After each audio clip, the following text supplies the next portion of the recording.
At the Dongwuri building, scientist Young Chol calls the police to warn them that he's planning a terrorist attack. He grabs a needle and injects a viral strain into his own body while explaining that he's the only vaccine. In the same building, Chain's Bio is holding a conference. Biotechnologist Sejong has been invited by her ex-husband Gyu Sung to get her a job in the company.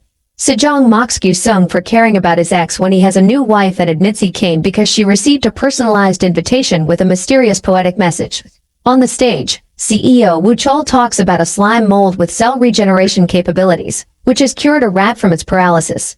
When he sees Young Chol at the back, he freezes for a second before jokingly concluding that science may soon create a society where people can't have bad thoughts about others. Meanwhile, Yoon Sok is having lunch with his wheelchair-bound sister Yoon-hee. Sadly, Yoon Sok's shift starts soon, so Yoon-hee decides to explore them all alone. After the conference, Yu Sung introduces Sejong to Woo Chol. However, their meeting is interrupted when Woo Chol gets a call from Bong Suk, a member of the counterterrorism squad. When Bong Suk mentions Young Chol, Woo Chol immediately postpones the meeting and leaves the room. Sejong is annoyed, so Gyu Sung tells her to follow him to give him her business card. In the hallway, Woo Chol learns about Young Chol's threat and that the counterterrorism squad will be arriving soon. He makes his way into the VIP room and is followed by Young Chol, which is seen by Sejong. Young Chol accuses Woo Chol of hiring him only to steal his research and fire him. However, Woo Chol points out that Young Chol's research can't be used anywhere. When Young Chol says he's taking humanity to the next level, Woo Chol calls him a psycho and pushes him against the door, telling him to leave. In the hallway, Sejong sees this tension and decides to leave. Then Woo Chol accuses Young Chol of seeking human extinction. But Young Chol clarifies that it's actually the birth of a new humanity with perfect communication and no jealousy or suspicion. Woo Chol laughs at the idea and gives him a sarcastic double thumbs up while calling him crazy. When Woo Chol is about to leave, Young Chol injects him with pathogens in the neck. A furious Woo Chol throws Young Chol around a few times before pushing him into the bathroom, then he blocks the door with a chair. On his way out, he accidentally steps on the needle. In the hallway, he's about to call the police when suddenly he starts vomiting a massive amount of white mucus that spreads strands on the carpet. Soon he collapses and his body begins to twist in grotesque ways as he transforms into a zombie. At that moment, 3 men notice him and try to call the emergency service, but Woo Chol jumps on them and bites them. In the lobby, Bong Suk arrives with his team as a group of people start screaming. A zombie appears nearby and the team tries to check on him, but the hallway suddenly gets flooded with new zombies who keep vomiting the white liquid. Bong Suk immediately orders a complete lockdown. In the restaurant, Sejong and Gyu Sung are having lunch. She wonders why he married her, so he admits that he liked her headstrong nature even if he often scolded her for not compromising. However, he couldn't keep up with her and felt like a coward, which is why he broke up with her. Feeling uncomfortable with this confession, Sejong decides lunch is over and they leave. Then 2 mean students drag So-yoon into the restaurant and force her to pay for their expensive sushi order. On the stairs, Yoon Sok is on his way to his post when he receives orders on his radio. However, the heavy static prevents him from understanding the message. At that moment he hears lots of screaming. Outside, buses full of police officers arrive and block the building, asking any passers-by to take another road. In the mall area, horrified men run around telling the crowd to run. Soon the zombies arrive and start attacking people, so the crowd runs away in panic. 2 men crash into Yoon-hee and throw her off her chair, but nobody stops to help her. Sejong hears her cry out, so she goes back to help with Gyu Sung. Together they put Yoon-hee back on her chair and run away from the incoming horde. Unfortunately, the zombies are fast and one of them manages to knock down Sejong. Yoon Sok arrives just in time to grab this zombie and throw him away from the group. The creature gets distracted by the people on a glowing sign and keeps pounding on it, giving the group the chance to run away. No matter where they look, zombies are blocking the corridors and biting people. The group ends up hiding inside the camping gear shop with other survivors. Sejong sees that Bong Suk is being overpowered by a zombie and goes out again to help him. Then they rush together into the store to finally lock the door. The zombies immediately pile up against the glass walls and Bong Suk steps away in fear, accidentally turning off the lights in the process. The zombies instantly calm down because they can't see them anymore. Bong Suk tells the group about the call from a terrorist and Yoon-hee tries his radio, but it won't work. Suddenly the zombies at the store notice that there are people trapped in the restaurant, so they rush to that door instead. Since they can't break in, a zombie throws her head and groans, causing all the other zombies to do the same. Now they're coordinated and step back to attack the door at the same time. As the glass begins to crack, Sejong writes turn off the light on her phone and is seen by So-yoon, who quickly presses all the switches. The restaurant goes dark so the zombies start crawling away. At that moment, an advertising screen on the restaurant begins playing a video. Since the zombies can't tell the difference, they immediately come back and push each other to try to reach the screen. As the glass cracks, the group in the store wants to do something, but Bong Suk says they can only wait. Sejong then notices the cardboard standees and thinks they could be bait, so Yoon-hee offers her electric wheelchair to move them. They tie the standees around the chair and keep the gear shift pressed with a hair tie, so the chair moves through the corridor on its own. As soon as they see it, the zombies run after it. Then Sejong opens the door and calls the people in the restaurant. At first only So-yoon is brave enough to cross, but this inspires the others to follow her. However, the mean girl is too scared to continue and decides to go back to the restaurant, so Gyu-sung volunteers to get her. At the same time, the zombies catch up to the chair and destroy all the standees. One of them goes back and attacks the duo as they cross. Gyu-sung pushes the girl off and throws things at the zombie to make it chase after him. Sejong takes the chance to bring the girl into the store. In a sports shop, Gyu-sung moves some standees before hiding behind the clothes. The zombie comes inside and goes from standee to standee looking for flesh to feed. Meanwhile, the zombies around the chair keep trying to bite the cardboard. One of them finally realizes that these aren't real people, so he starts groaning and the others do the same. As the one in the sports shop also copies them, Sejong realizes this is the zombies' way to share information. Slowly evolving, the zombie in the shop goes from crawling to actually standing on her legs.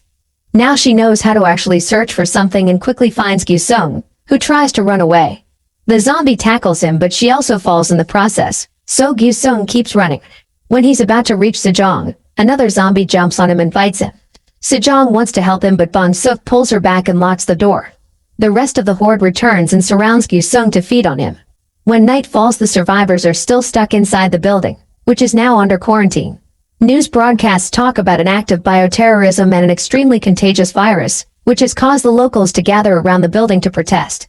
Dozens of zombies keep pounding on the front doors, desperately growling at the cops. In the shop, the survivors are calling their families.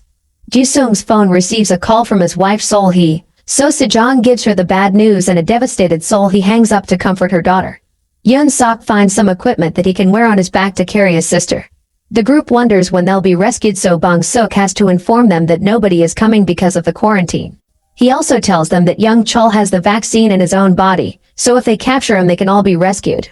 Sejong shares what she saw in the VIP room, which is up on the 3rd floor. She also explains that the zombies are evolving very quickly and that they've created a communication network of mucus. It should be possible to give them fake information and mentions the ant mill phenomenon. Thus So-yoon looks for it online and stares in shock at a video of ants running in a circle until they die. Sejong thinks they should have one person give off a special odor and everyone else have a different one so the zombies won't recognize them as humans. The group uses the shop's gear to protect their bodies and a former track athlete volunteers to be the bait, so he covers himself in perfume. As soon as he comes out, the zombies begin chasing him and the man runs fast enough to hide in a beauty shop. The zombies growl to share how humans smell like before they chase after the man again, so he starts breaking perfume bottles all over the place. The creatures go after the smells instead of him and he returns to the camping gear store with lots of perfume bottles. The group proceeds to create a trail of perfume on the floor and throw the rest on some mannequins. Then they cover themselves in antifreeze and leave the door open. The zombies come in and search the shop using their noses, so none of the survivors are discovered. When the zombies follow the perfume trail into the other room, they finally leave the store. In the corridors, the group sneaks around as carefully as possible, but the teenage girl accidentally bumps into a zombie and falls, ending up trapped under it. While Yoon-sok goes back to help her, Sejong uses a lighter to activate the emergency sprinklers. The water mixes with the white mucus and leaves the zombies paralyzed for a few seconds. Yoon-sok sends the girl back to the group before the zombies in the store come out to fight him. He defends himself the best he can while carrying his sister on his back. A zombie manages to reach the girl, but So-yoon uses a shirt to pull it back. Sejong hits it with a fire extinguisher and drags both girls to the elevator with the other survivors. A desperate Yoon-sok keeps on fighting, making good use of his training to get the zombies out of the way and run. Two zombies throw a third one and Yoon-hee warns her brother just in time to dodge it. The creature ends up entering the elevator and attacking Bong Suk, but the siblings soon catch up and throw the zombie out before finally closing the doors. Meanwhile, news broadcasts are discussing young Chul. His father worked for an important university, but he was caught misusing funds for his research lab and exploiting student researchers. 4 weeks later, he self-deleted.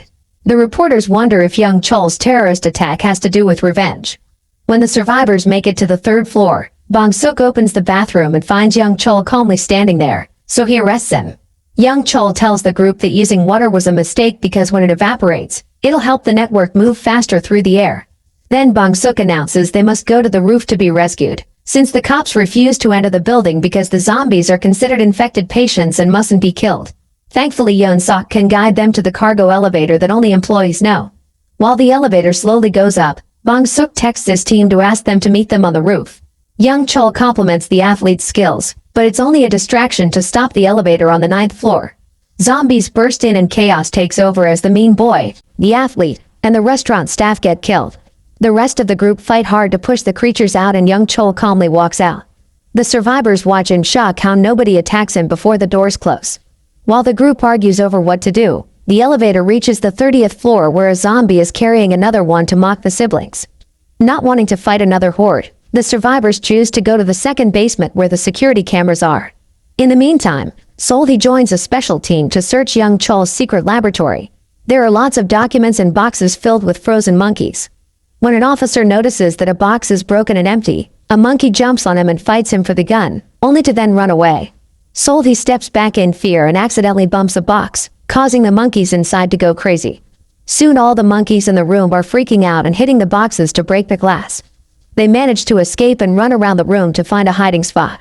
An agent finds them on the ceiling and opens fire, but the monkeys jump off and drag his body on the floor. Then they wrap the strap of his gun around his neck and start choking him. So Solhi unhooks the strap to free him.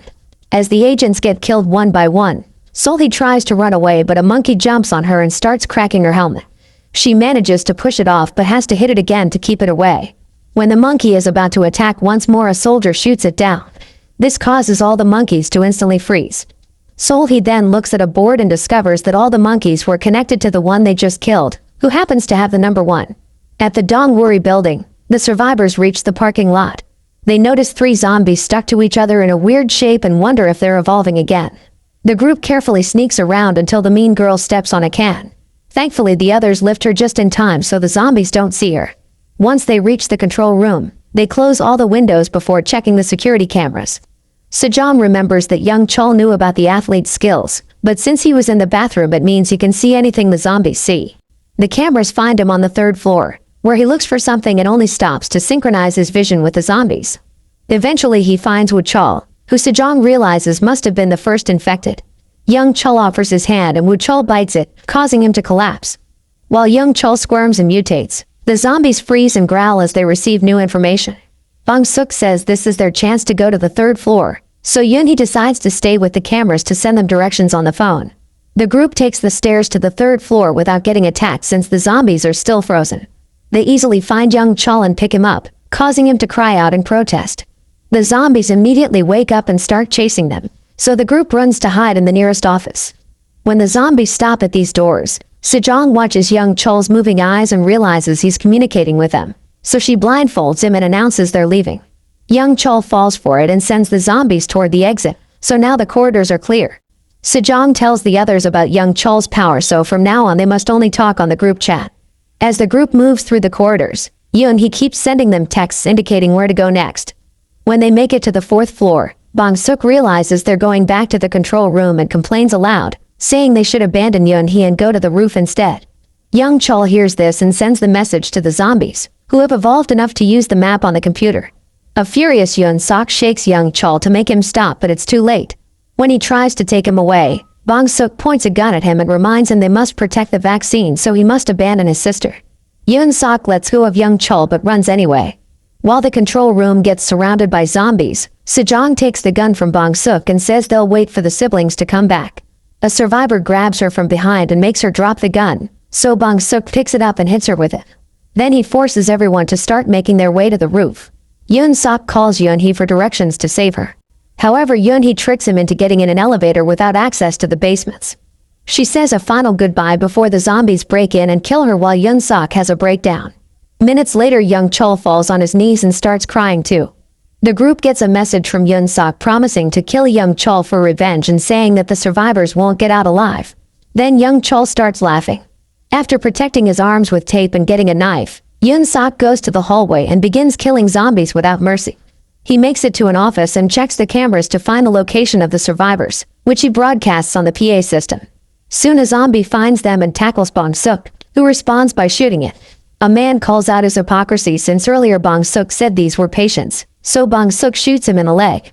Hearing the horde coming, Bong-suk hides with young Chul in a store, leaving Sejong and the two teenage girls to run away alone. Bong-suk listens to the horde growling as they cross the corridor and waits until they're gone to come out with young Chul. However, the zombies are still there and have learned to be silent as a trap. They attack Bong-suk and a fight ensues as he uses his police training to fight all his enemies at the same time. The women take this opening to recapture young Chul and drag him away. Then Bong-suk retrieves his gun to shoot down the zombies, but the noise attracts even more creatures. When he tries to run away, the wounded man grabs his ankle to make him fall and Bong-suk can't shoot him because he's out of ammo. The zombies quickly surround them to kill them both. In a storage room, Sejong ties young Chul to a shelf with tape. Then she texts the girls, explaining she'll retrieve Bong-suk's phone to call the rescue team. Since other survivors who are in the group chat have become zombies, young Chul looks at the text through their eyes and learns the plan. The mean girl has a breakdown and apologizes to So-yoon, who asks her to do it after they escape. Meanwhile, Seol-hee explains to the special forces that the infected can't be cured because nerve cells never recover. She also tells them that killing the first zombie stops all the others. The officers decide to call the building's security company to gain access to the cameras to look for the first infected. After a long search, they learn that Woo Chul was the first zombie. Carefully sneaking around, Sejong manages to find the phone and calls the special forces to explain what happened. The agents decide to split the rescue team so half of them can secure the vaccine and the other half can go after Woo Chul. After Sejong walks away, it's revealed that a zombie on the floor is alive and heard everything. So young Chul also knows it. The rescue team lands on the roof and makes their way downstairs, killing a few zombies that get in the way. However, young Chul has sent a whole horde to block a corridor and one of the rescue halves immediately gets overpowered by sheer numbers. In the storage room, the teenage girls get excited because they hear a knock and a voice saying it's the rescue team. However, when they open the door they discover that the zombies can now talk. The creatures easily push them to burst in and free young Chul. The mean girl throws So-yoon at a zombie as a distraction and tries to escape, but she bumps into another creature and collapses. So-yoon quickly transforms and young Chul makes her kill the mean girl. The other half of the rescue team makes it to a corridor full of zombies and after lots of struggle, they manage to kill them all including Woo Chul. They think it's now over, but their zombified teammates show up with a horde for another battle. Unfortunately, these soldiers are quickly brought down too. In the laundry room, Sejong hides as she watches young Chul walk with his zombie army. Suddenly Yoon-sok appears and starts killing the creatures, who for some reason won't fight back. Young Chul realizes that Yoon-sok is covered in so much zombie blood and mucus that they don't detect him as human anymore, so he gives them the order directly. While Yoon-sok tries his best to defend himself against such a horde, Sejong brings young Chul down with some boxes and wraps a cable around his neck which she then ties to a shelf. Young Chul calls his army for help, so the zombies release Yoon-sok to rescue their leader. Now Yoon-sok has an opening to kill the last few zombies in the room and gets ready to kill young Chul too, but Sejong stops him and reminds him of the vaccine. A furious Yoon-sok starts choking her, but let's go to chase after young Chul. Suddenly something moves behind Yoon-sok and he's shocked to find his sister, who can walk now because she's a zombie. Yoon-sok runs to reunite with her, but Yoon-hee takes his knife and stabs him to death. Young Chul finds Sejong, who throws the invitation at him because she's realized he sent it. It was Sejong who reported his father's dirty business and young Chul overheard him say her name on the phone. However, young Chul thinks that incident was caused by miscommunication, which is why he wants to connect all of humanity's minds as one. Sejong is shocked to see young Chul cry, but before she can react, new agents burst in and she rushes to hide. The men capture young Chul and see Sejong but leave without her. When she has an opening, she runs to hide in the storage room, and the zombies won't move away from her door. Afterward, Seol-hee calls Sejong and tells her about the monkeys. Sejong realizes that the main monkey wasn't the first infected, it was the one controlling all the others. Seol-hee runs to tell her bosses that they must kill young Chul, but they refuse to murder the vaccine. When the escort team is about to reach the roof, more zombified soldiers appear and quickly kill all the agents. Then young Chul takes his horde to the roof to kill all the agents there too. Now they can leave the roof by sliding down a cable and land directly in the parking lot, where young Chul uses a soldier's phone to call the leader and pretend the arrest was successful. They get in a van and finally leave the building. On the street, young Chul releases his zombie army on the protesters and cops around the building. He even moves one of the buses to open the barrier and spread the chaos. In the storage room, Sejong sets up a mannequin with her jacket as bait. While the zombies follow that smell, she runs out and hides in the laundry room again. Remembering that Yoon Sok wasn't attacked, Sejong steals a jacket from a dead creature and puts it on. When a zombie comes looking for her, it detects her as another zombie and leaves. While Solhee evacuates with her bosses, she receives a call from Sejong, who has made it out and wants to know the enemy's location. Solhee rushes back to the tent and becomes the only person searching the footage. Sejong steals a car and follows Solhee's directions to find Young Chol, who dodges the vehicle just in time. Young Chol sends the zombies to surround the car, so Sejong drives at great speed to shake them off. She crashes into another vehicle and has to jump out before the zombies jump on the hood. When Young Chol notices her disguise, he sends the zombies after it. Sejong immediately takes off her jacket and is shocked to watch the zombies form the ant mill phenomenon around it. A confused Young Chol tries to regain control of the horde to no avail. He pushes his way through them and reaches the center to pull out the jacket, causing the entire horde to collapse. When they wake up, they're moving on all fours again, which means their evolution has been reset. Noticing this, Sejong throws herself at Young Chol, who easily brings her down. However, this is her plan and quickly rolls under a bus with a sign with big faces. The zombies think the signs are real people again, so they run toward the bus and push Young Chol against a fire in the process. As he desperately tries to shake the flames off, the zombies copy his movements. Suddenly they all freeze, meaning Young Chol is finally dead. While staring at the creepy statues, Sejong calls Solhee, who confirms that zombies in every location are frozen too. After Sejong leaves, one of the zombies moves. Make sure to subscribe and turn on notifications so you can watch more videos like this. Thanks for watching.